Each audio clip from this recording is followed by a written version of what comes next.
بسم الله الرحمن الرحيم رب اشرح لي صدري ويسر لي أمري واحلل عقدة من لساني يفقه قولي. My Lord, expand my chest for me and ease my affair for me and untie the knot from my tongue so that they may understand my speech. اللهم أرنا الحق حقا وارزقنا اتباعه وأرنا الباطل باطلا وارزقنا اجتنابه. O Allah, show us the truth as true and inspire us to follow it. Show us falsehood as false and inspire us to avoid it. Ameen ya Rabbal Alameen. اللهم إني أعوذ بك من علم لا ينفع ومن قلب لا يخشع ومن نفس لا تشبع ومن دعوة لا يستجاب لها. O Allah, I seek refuge in Thee from the knowledge which does not benefit, from the heart that does not entertain the fear of Allah, from the soul that does not feel contented, and the supplication that is not responded. Ameen Ya Rabbil Alameen.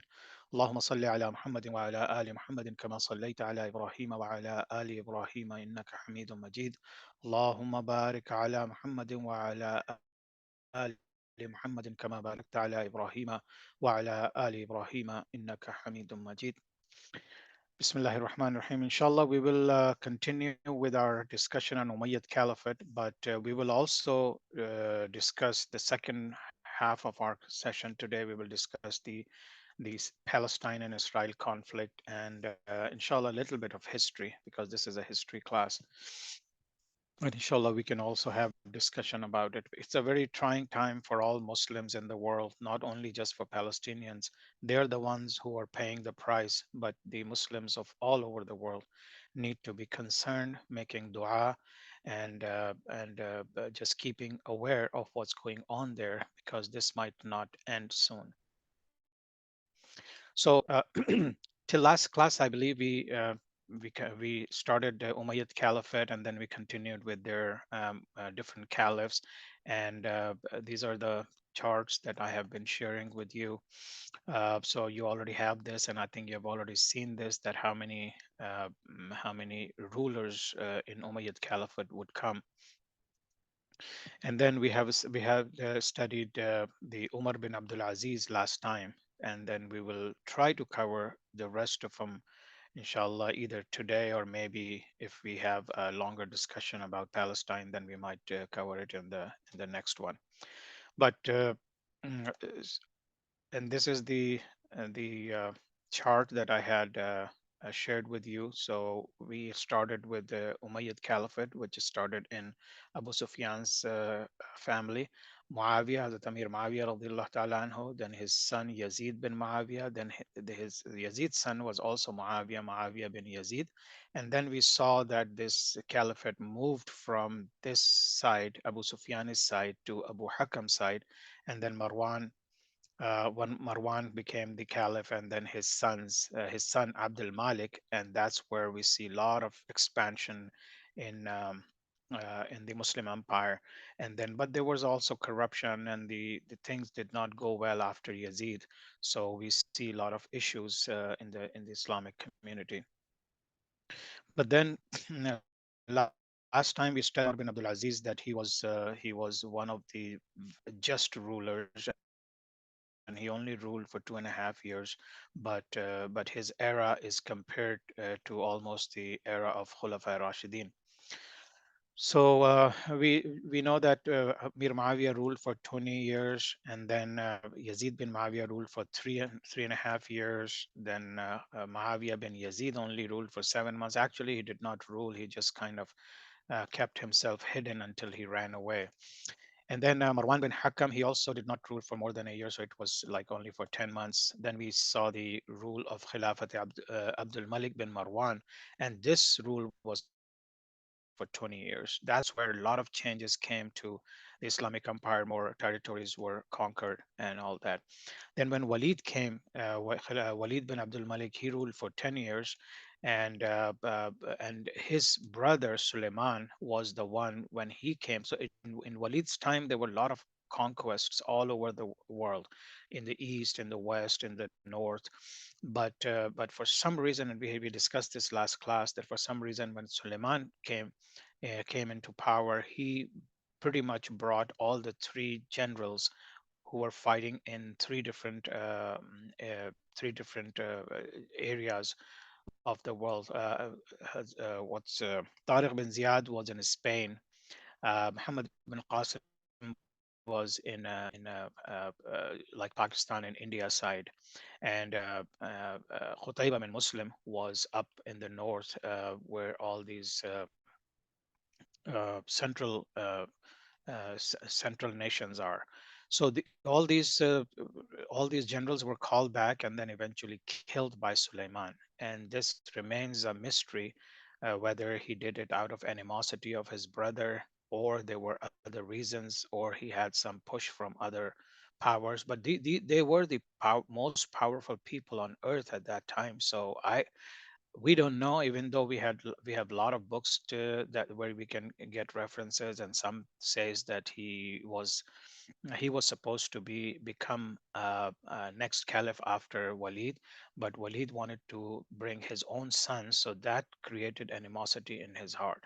And then also Walid supported Hajjaj bin Yusuf and all those people, and Suleiman was not close to them, and they also had some issues between them. So these were the reasons possibly where Suleiman's era was terrible when it comes to the like the conquest stopped, and then he wanted to concentrate within his own empire, but Allahu alam. Then we studied that Umar bin Abdul Aziz ruled for 2.5 years. I hope you all remember when we discussed all the details about him, that he was also of course he was a prince, so he led a life of a prince, and he was religious, but he was not like as the qualities that he showed during his era in 2.5 years. He was not showing them in previous areas. Even though he was very kind to people, he did not agree with what Banu Umayyah was doing so far. But Allah subhanahu wa ta'ala gave him so much of hidayah as soon as he took power, because he was enjoying the lavish life. He had carriages and horses and very expensive jewelry, very expensive clothes, and he loved to wear expensive clothes and all that. But as soon as he became caliph, he pretty much gave everything away. And and not only that, he himself gave them away, but he also convinced his family, his wife, and his kids to give all that does not belong to them to Baitul Mal, and then earn their own living. As a matter of fact, when he was dying, his family was very upset because he did not was going to leave anything for them, because he submitted everything to Baitul Mal, to the treasury. So he asked his sons and he said, "Do you want me to go to hell and you guys enjoy all the lavish life, or do you want me to go to Jannah and then you earn your own living, and still by staying steadfast to Islam and by staying on the path of Islam, you can also earn your Jannah in the Akhirah." So they agreed, and then subhanallah, that's how he passed away. But the sad part was that as soon as he passed away, all the people who were deprived of luxury life, they came in power again, and slowly everything went back to the way it used to be after Hazrat Amir Muawiyah radiallahu ta'ala anhu. That started in Yazid bin Muawiyah's era, and then it continued in the rest of them. Even though they were conquering areas, they were expanding the Muslim empire, but their own family was enjoying much more than what they were supposed to. This did not belong to them. This belonged to the general public of that area. And this is something that's going on in today's world. The government people, or the people who are in power, they always make other people work and then enjoy their money, and also deprive them of their basic necessities, which is happening throughout the world today. And sadly, most of those people are Muslims, because they're powerless. Their rulers have adapted the ways that Western people have taught them. The rulers, the Muslim rulers, have left the practicing Islam, and they also want to just make sure that they make money, whether halal or haram, haram, so that they can claim that they are making this money for their people, but essentially they're making this money for their own selves or to keep their power going on. And this is not only true for Muslim rulers, but also all over the world. But it happens to be that all the people who are not Muslims, Christians or Jews or other people who are becoming more powerful because they are uniting against Muslims. This is another thing that our Muslims today do not see, that the entire entire non-Muslim world, when it comes to Islam, they are all united. And we have been seeing this past few weeks what's happening. So Umar bin Abdul Aziz really gave a revival. He was like kind of a reviving spirit, reviving energy that he gave to Islam. And during his time, many people were given support to write about Islam, about Islamic history, about hadith, about fiqh. And he tried to maintain those, and he actually encouraged people to compile those books and make it available for public, because that was the only way, or that is the only way going forward as far as education is concerned. So as you can see, Umar bin Abdul Aziz time was here. He was a son of Abdul Malik bin Marwan. And then we'll see that after Umar bin Abdul Aziz, we'll see that we'll move to Yazid bin Abdul Malik. So because the Walid bin Abdul Malik, Sulaiman bin Abdul Malik, after he died, then Umar bin Abdul Aziz came, and then it will continue with Abdul Malik's sons for another two generations, and then we'll see that it will go down, and then Marwan too would be the last Umayyad Caliph, and after that Abbasid would take over. So inshallah we will continue from Umar bin Abdul Aziz. I have all those slides ready, and but I would like to talk a little bit more about Palestine and Israeli conflict today, because whatever started on October 7th, that has made the entire world concerned. And I believe that every Muslim, uh, you know, children, adults, men and women, they all at least need to know the little bit of history of Palestine, and also what is our role, what can we do, sitting so far away from that conflict, and as a Muslim, what is our responsibility. But before we understand that, we need to know exactly what happened, what really happened on October 7th, and how it all started and what is going on currently.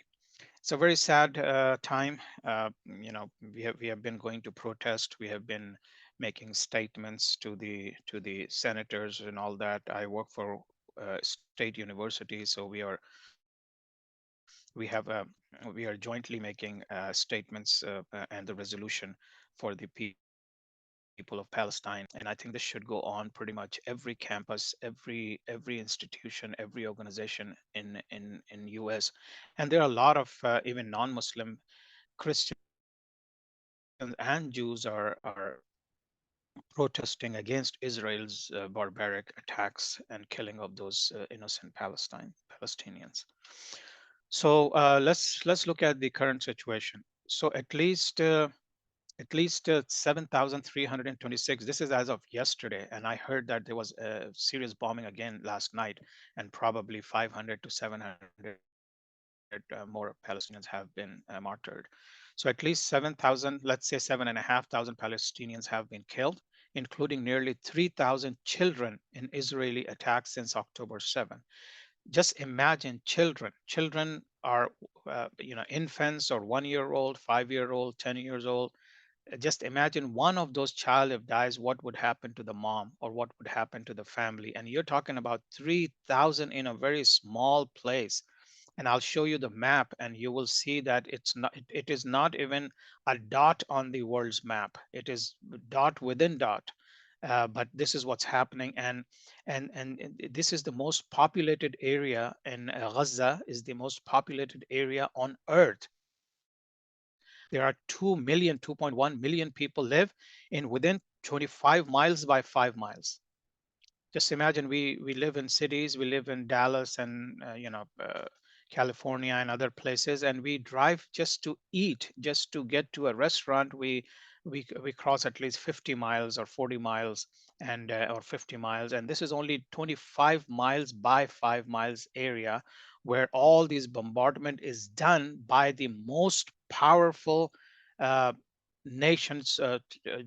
They claim to be the most powerful nation on earth because their weaponry, their defense system, their artillery, everything is more superior than anyone in the world. And they are killing these innocent people, innocent Muslims, men, women, children. Uh, and this is just unbelievable. I mean, if people are arguing that Hamas attacked and that's why they retaliated, well, everyone condemned Hamas because whatever, for example, because again, you guys also should know that none of these footages have been verified by non Israeli and non-American reporters. Even the picture of a small child that they were showing, they're saying that this is a work of an AI, artificial intelligence. It was not a real picture. And then we have seen that Palestinians, people who or Hamas people who captured these women, they released them, and there is not even a single footage where they were killing women or children. They were just against the tyrants of Israel, who have been attacking them and killing them, and they have killed more than 10,712 just since 2000. Just imagine. And this conflict started.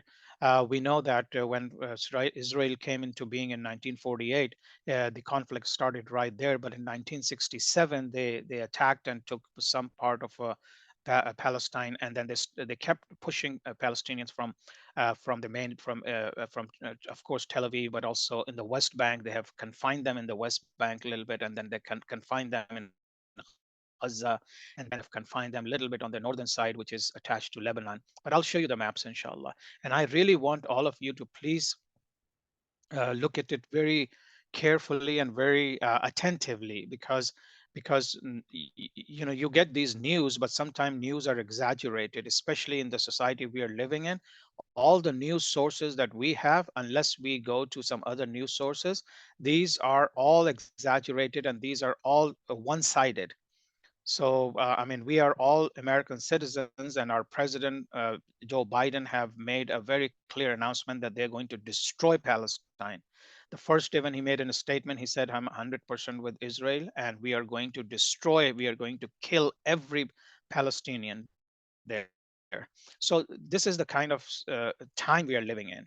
But as a Muslim, if we do not understand our responsibility, or if we do not understand the seriousness of this issue, then subhanallah, we will be asked in the day of judgment. So we will continue. So, and Israeli human rights organization themselves gives this number. So just imagine how cute this number would be. So it's not only 10,000, it's a lot more than that. But according to them, 10,712 Palestinians and only 1330 Israelis had been killed since 2000 till this year, before the start of the current violence. The Israeli army says it carried out an air raid against Hezbollah site in southern Lebanon overnight. Now, uh, and I'll show you the map, because just keep these things in mind. So Hamas attacked from the south, which is connected to the Egypt. Gaza Strip is connected to Egypt, and so they attacked from Gaza in Israel. But not only that, they're bombarding Gaza, Israeli forces. They're also now bombarding the northern side, where Hezbollah is apparently Hezbollah's forces are there, which is close to Lebanon and Syria. Then just recently, I believe just yesterday morning, US F-16 fighters dropped bombs in South Syria. The reason I'm giving you all these general events, because I want to share with you what I believe is happening and what is going to happen. So F-16 fighters drop bombs in South Syria. Syria has nothing to do with this conflict yet. But why they chose this time? And there were like 6 serious bombs. Now, remember that Russia is supporting Syria, so Russian forces were also there, and they have a lot of installations there. So What is happening? Why is this happening? US already sent two aircraft carriers. Actually, they just sent the third one near Israel in Mediterranean Sea. So Mediterranean Sea has these the best aircraft carriers in within the range where they can pretty much target every Muslim country in the Middle East.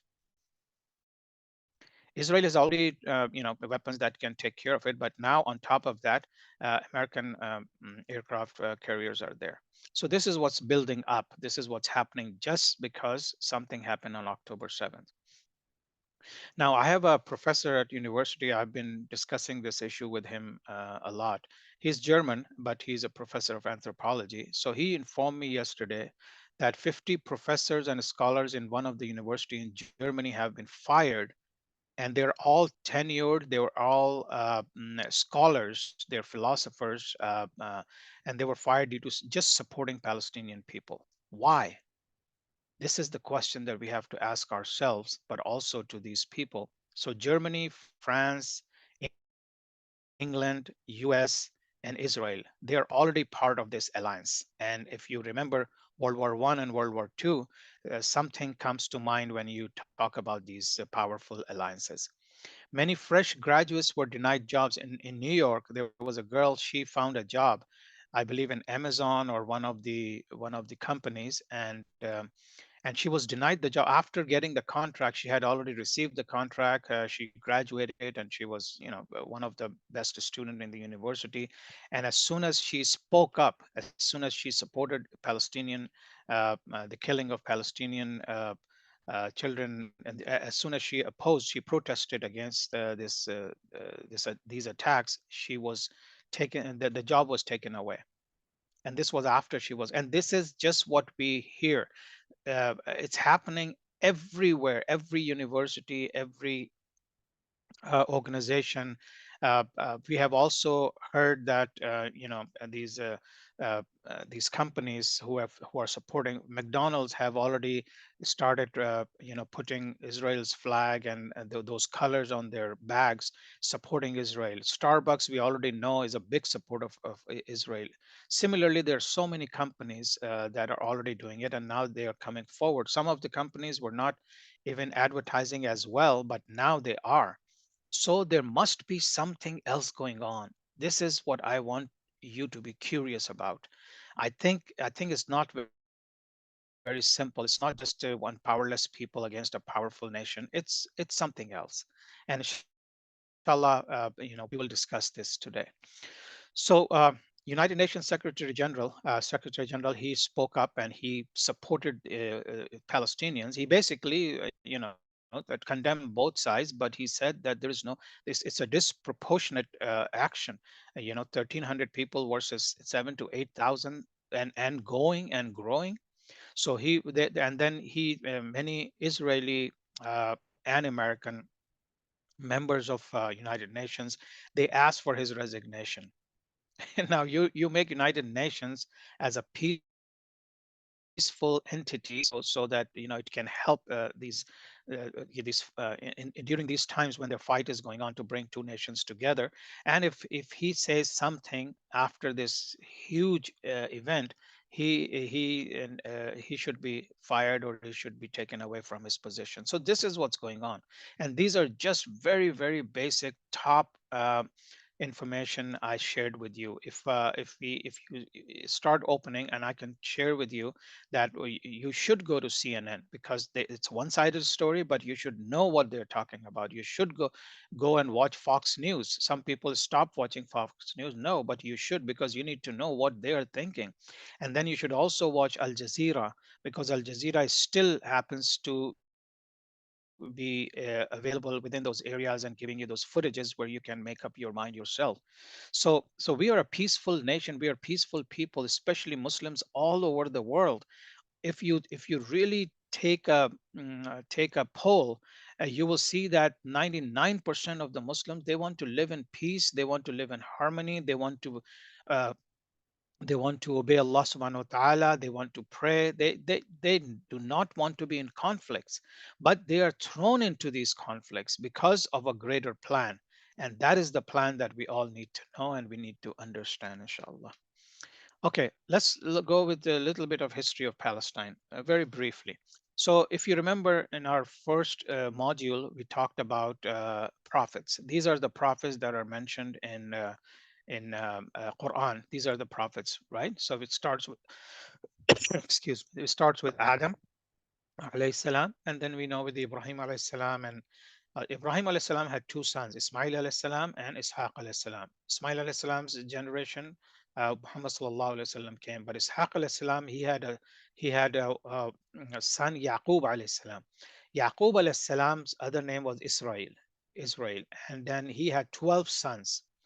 And out of those 12 sons, Yusuf alayhi salam was a direct prophet. His son was prophet, but then through his within his family, within Yaqub alayhi salam's family, Musa alayhi salam came, Harun alayhi salam, Dawood alayhi salam, Yunus alayhi salam, and then further down Ilyas alayhi salam, Al Yasa alayhi salam, Sulaiman alayhi salam, Zakaria, Yahya, and Isa alayhi salam. So these are called Bani Israel because his name was Israel. So all the rest of these prophets are called Bani Israel. Bani means sons of Israel. So these are all sons of Israel. Now, if you remember, when Yusuf alayhi salam was taken away by his brothers and they dropped him in the well, and then a caravan got him out and sold him in Egypt because they were going to Egypt. So they sold him into Egypt, and he slowly, because of his talents and because of his pious being pious, he was brought up to a like a finance minister, and then subhanallah, he became pretty much the ruler of Egypt. Now his generation then, because Bani Israel is, of course, all these are also Bani Israel, but his people went to Egypt. So when he called all his other brothers, and they started living with him. So there is a generation that started from here, plus some of these people also migrated later on to Egypt. And that's where Musa alayhi salam was born and Harun alayhi salam was born. So Musa alayhi salam was given the task of liberating Bani Israel people of, and because at that time the king was Fir'aun. Fir'aun was the one who was pretty much killing and using Bani Israel for their labor work, and not getting any services as a government. But so there were two different nations, Sipti and Qibti. So Sipti were, I believe, the Bani Israel, and Qibti were the nation of Fir'aun. So anyway, long story short, Hazrat Musa alayhi salam liberated them from Fir'aun. He took him and crossed the possibly Red Sea and brought him to Sinai Peninsula because he wanted to take him away from the wrath of Fir'aun. Fir'aun was drowned, and there's another story that we can go for Egypt, what happened afterwards. But Musa alayhi salam took him, and then they brought him to Sinai Peninsula. We all read that in Quran. Quran is full of stories of Musa alayhi salam. And then he wanted them to fight in Palestine. He took them to Palestine and said that Allah subhanahu wa ta'ala is saying to just enter Palestine and fight, and Allah will give you victory. But those Bani Israel, they backed out. They said, no, you can go and fight. We are not going to fight. So anyway, Musa alayhi salam made dua that I should be separated from them, and Musa alayhi salam passed away in Jordan, very close to the Palestinian borders, but that's where he's buried. Then Musa alayhi salam passing away, Harun alayhi salam already had passed away. Then after him, there was a Yusha bin Nun. He was a student of Musa alayhi salam. He was the one who took them to Palestine, and then Palestine was conquered. And then, this was the time where Bani Israel started living in Palestine again. So this was when they came, and then since then, I think you all know the story. But basically, they started living there, and we see that many generations later, they were thrown out again by Nebuchadnezzar in 587 BC, before Jesus, before Christ. And then it was liberated again by Cyrus the Great, the Iranian leader. Nebuchadnezzar was from Iraq, Babylon, Iraq, and the Cyrus, Azam Cyrus, King Cyrus was from Iran. But anyway, so the Palestinian area was habitated by Palestinians, but then they were thrown out by Christian by Nebuchadnezzar, and then later on, second time, Titus, a Roman Empire, came in, and he destroyed the Palestine, the entire area, and he went back, and then the temple was broken at that time again, and it has never been built. So this is just a very short story of Israel or of Palestine. Okay, now this is the map of Palestine. I want to show you real quick. Let me just take you back to my beginning slide, because that's where there is a like. Just bear with me. Right here. See, this is the map of the world. So if you try to find Palestine, it's very difficult unless it's a huge map. But look at this. This is Saudi Arabia. This is Egypt, Iraq, Syria, Turkey, right? Now, this is Palestine, almost a dot. If I put my dot over there, it's almost like maybe a couple of dots. Now, this is Palestine, what they call Israel right now. And it was taken away illegally, illegal occupation, which is also a crime. And this is registered in the United Nations, but nothing happens. So now let me take you back to this map. Now look at this. So this is the that small dot that we talked about. I have zoomed into it. Now where is Gaza? Where all this is happening? This is Gaza. This is not even visible on the world map. Palestine is visible as a dot, and this Gaza is like a very small dot within the entire Palestine. This is Palestine. This is Gaza, a small strip which is connected to Egypt here, the Sinai Peninsula. But now this is all Israel, all three sides. Now, actually, all three sides, because even from the seaside, this is Mediterranean Sea, this is also under control, under Israeli control. So the only place where you can say that it is connected to Egypt, but Egypt has closed its borders because of political reasons. Now, what they're trying to do, what Israeli government, I call them Nazi, I'm sorry, I call them Zionist, Israeli Zionist government, because not every Jew believe in their mission. So this Zionist government, what they're doing is they want to push all these Muslims out of Gaza to Egypt. Now, once they are gone in Egypt, they're never coming back. So they will capture this area. Now, remember, in the history, in the recent history, they have also been pushing. So they have already captured this area, Tel Aviv. Of course, they have the airport and everything, and they have the central command and all that here. They have recently made Jerusalem their capital during Trump's time. So now they have already captured Jerusalem. Now they're pushing all these people either to be drowned in Dead Sea or they cross and go to Jordan. So they're throwing all these people away so that they can clear the Palestinian area. Now in the north, this is Golan Heights. I'm pretty sure you have heard this in the news, but this is connected to Syria. Now they have already pushed everyone out on the other side of Golan Heights. These are mountain areas. And on the north, this is Lebanon. And there is an area which is also controlled by Israeli government. But then you have Lebanon. But Lebanon is so small, and they have been bombarded, and many people killed, and whatever weaponry they had, they have already destroyed it. So the goal of Israeli Zionist government is to push these Muslims from out here to Egypt, these people, West Bank people, to Jordan, and then the rest of the northern people to either Syria or to Lebanon. So this is what's going on now. Now you can also see that these, if you Haifa, this has been in news. It's on the border of Mediterranean Sea, Lebanon. But now look at the countries: Egypt, a Muslim country; Jordan, a Muslim country; Saudi Arabia, a Muslim country; Syria, Lebanon, all these Muslim countries. And you go further, Egypt, these are all Muslim countries in North Africa.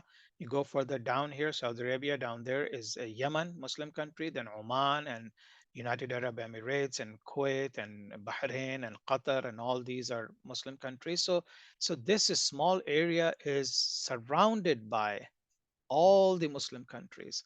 But what are their rulers doing? Nothing.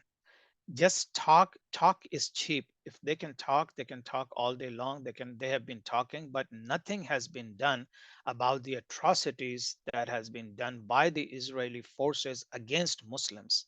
Nothing. And And but when you see a conflict, the entire world wakes up. And this is another curiosity I want to wake in you.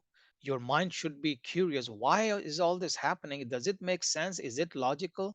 Is it, the entire West world cries about humanitarian issues? That isn't it inhumane? Even a elementary school child will tell you that all this is seriously inhumane. But it is happening, and the most powerful countries on earth, America, Germany, France, England, entire Europe pretty much, is supporting Israel. And supporting in what? In killing these innocent people who have nothing. Right now, I just heard this early morning that they have cut the complete electricity out there. There's no water, there's no electricity, there is no food, there is no medicine, no one is there to help. And this is the small area that they're trying to basically. So what is it? Isn't it genocide? Isn't it ethnic cleansing? Yes, it is. But just because of the power, even Islamic countries, I mean, we cannot blame West all the time, because all these rulers, including Saudi Arabia, Jordan, Oman, they all made treaties. They keep their fight on, but it's a fake fight. How can this a small place can exist when all these Muslim countries are around it? So there must be a greater plan, and maybe this is part of the Prophet Muhammad sallallahu alaihi wasallam showed us or gave us a lot of predictions about it, that what would happen. So anyway, so now this is another zoomed area where you have, this is the Mediterranean Sea, and then you have Golan Heights, Tel Aviv, West Bank, Gaza Strip, Egypt. This is the Dead Sea, and these are all historical. Everything is historical in this area. There's another map. Look at Gaza, how small. See, and this is like maybe a week ago. You can see that this is Gaza, and these are the Muslims scattered. They're almost, and now this was before the biggest bombardment in last week. So just after that, just imagine all these green are Muslims, and these forces, of course, are Israeli forces. And this is where they are attacking Gaza from all these places. So anyway, this was a very brief overview of the history of Palestine, and it's sad, and our heart cries are when we hear the stories. But what can we do? So, what I was listening to Dr. Zakir Naik. You guys probably have already listened to those, and I forwarded to everyone. So he made things very clear. I only remember a couple of them, but he gave 13 points where a Muslim who is not living there, who is like in America or Malaysia or other parts of the world, what should they do? So the first thing he said was make dua, because dua is very, very strong. Some people wrongly tell everyone that no, we have to go, we have to fight, we have to do this, but dua is not going to help us. Dua, but Zakir Naik and every alim, every authentic alim tells us that dua is the main weapon of Muslim. When Muslims go in sujood and make dua to Allah subhanahu wa ta'ala, then Allah's mercy wakes up. So Allah's mercy is always there. But when He sees all these Muslims sincerely asking for other Muslims, because they are part of our body, it's like one body, and if one body part hurts, then the entire body hurts. This is how we are supposed to live as a Muslim on this earth, but we are not. So at least if we are living far away, at least we should feel that pain, and we should make dua. If we can, please wake up for tahajjud, because that's a special time of dua that Allah will accept. Make dua that may Allah protect these Muslims in Palestine and also all over the world, and especially against the tyranny of these powerful nations. Then the second thing is, if you can say something, if you are a blogger, if you are on Twitter, if you can tweet, if you can use the social media, but but don't use foul language. Just use facts. Whatever is happening, just ask these powerful people and tell them that you are in support of those Palestinians. For initially, as a human, we are supporting them as a human, nothing else. And then, so make dua, say whatever you can say, write. If you're an author, write an article, write a book. If you are a teacher, teach people about what is the reality, what create awareness in people, tell them exactly what's going on, because the fake media has taken charge nowadays. And the disinformation lab was discovered in England. It was against Pakistan and Muslims in the rest of the world. But if you go to these channels, these internationally recognized channels that are run by Europe or by US, you will see a one-sided story, and in such a way that it really brings animosity in those people against Muslims, because they're always telling people that Muslims are terrorists. But when you go and study yourself, you ask this question to yourself: how is Muslims terrorists? Of course, there are factions in Muslims, because they got sick and tired of this tyranny, and they created their own groups, and we don't support them. If they are terrorists, we don't support them. Islam do not support terrorism. Islam is actually against terrorism. Islam is about peace, about obeying Allah subhanahu wa ta'ala and leading our life according to the Quran and Sunnah. So Islam is something different that they have portrayed in the entire world. We have to change that perception. You have to tell your colleague, you have to tell your students, you have to tell your teachers that, hey, Islam is not about this. Some people, very limited people, have taken things into their hands, and we do not support them. Subhanallah. So this is what's happening in Palestine, and our duty again, make dua. If there is a protest, go out in a peaceful protest. You should not engage in debates. You should not engage yourselves in any kind of heated conversations, but go and protest. Show them the numbers. Alhamdulillah, in Wichita is a very small place, but we went to the downtown and we had hundreds of people joined us. Even non-Muslims joined us, and we went through the main streets of downtown, and Alhamdulillah, we had a very successful protest. Even though it seems like it's nothing, everyone went their home, but at least the government, the senators, the congressmen, the entire American government, if this is happening, they will realize that, hey, they want to win the election next time. So how can they win these votes? So just for that reason, we need to show them our numbers. And subhanallah, we have one life to live, and we know that inshallah, if we stick to the right path, we will go to Jannah. Inshallah, Allah will give us the best of best. We do not even imagine in this dunya what luxury is, and Allah subhanahu wa ta'ala will give us. So we should be fair, we should be kind, we should adhere to the true Islam, not the Islam that the West have portrayed in front of people. And sometimes we become victim of that.